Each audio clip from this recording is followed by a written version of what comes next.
Kaso ng hypertension sa Dagupan City, dumarami ngayong tumitindi ang init ng panahon. Sundan sa ulat ni King Guevara.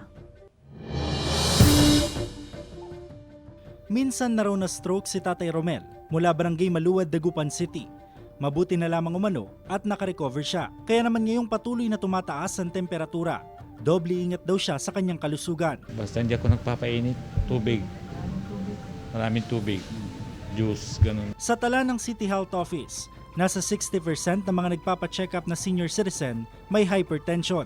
Yun din, hypertension din kasi malamig or mainit, extreme tumataas ang blood pressure nila sa init ng panahon. Bukod sa hypertension, isa rin sa binabantayan ng Health Authority ang kaso ng heat exhaustion. Ayon kasi sa pag-aaral ng mga eksperto, ang labis na pagbabad sa init ng araw maaaring makasama sa tao. Ang 27 to 32 degrees Celsius na heat index ay maaaring magdulot ng matinding pagkapagod o di kaya heat cramps sa tao.